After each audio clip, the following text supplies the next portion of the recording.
Good morning, guys. How are you guys doing? It's Saturday morning, and I am giving you my Saturday thought for Brooks Brown's The Truth Be Told on the next to last day of May. I strive here at this show to give information, thoughts, and analysis of all types of events, both positive and negative.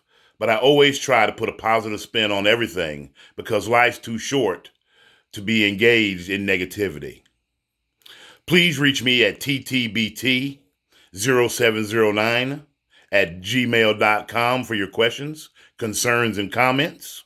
Please like and share and like and share.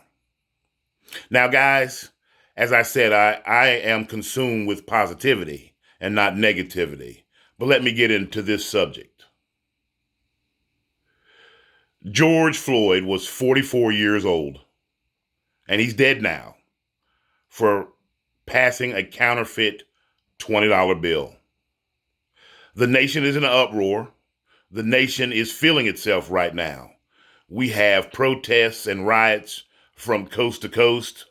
And after this pandemic, after the coronavirus, where it seemed like we as Americans were coming together on one accord, here we are with racism rearing its ugly head again. And I want to put a different spin on the death of this man. We know that a knee was inflicted into his neck for almost 9 minutes. We know that even after he had passed out and stopped moving for over 3 minutes, the man continued to put his knee to the point of Mr. Floyd's death.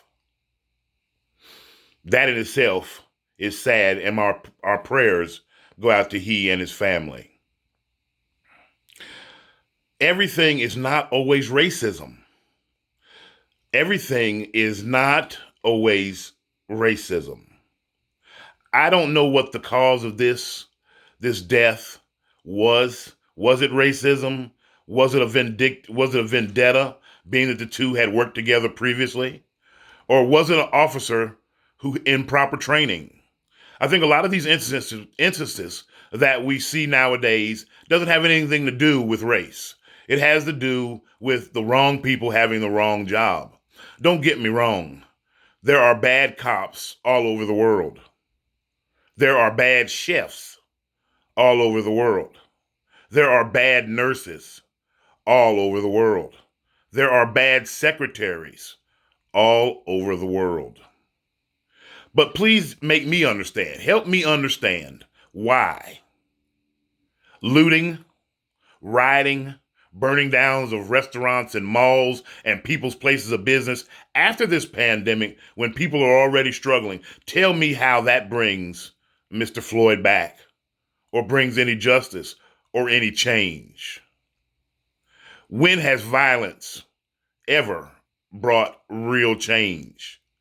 And you know, all these people that are out there protesting on the streets, there's nothing wrong with that. But what more will you do? Have you ever thought about maybe it's time to go and vote for the people who are in office? Have you ever thought about pushing your children into law enforcement? Listen, I have friends, whether it be King Leonidas in New York, who's a police officer, or my good friend Sidney Lackey in Charlotte, North Carolina. These people get up every day and put themselves in harm's way when you don't know if you're going to get shot on a traffic stop from someone who's doped out, or somebody's on the run from another state and you just walk up into the wrong place at the wrong time. It is a hard enough job to make split decisions without the whole nation putting you under a microscope. There is no reason for a man to keep his knee on someone's neck for 9 minutes. But this is more about lack of training, lack of empathy, and lack of respect than racism. Don't be quick to judge. We only got a snippet of this incident on the news, and let's reserve our judgment for after the whole thing is said. Listen, once again, I want to thank you guys for listening to me and my Saturday thought. Thank each and every one of you that have followed my page. Continue to like and share. And remember, guys, we are all one race. And that is the human race.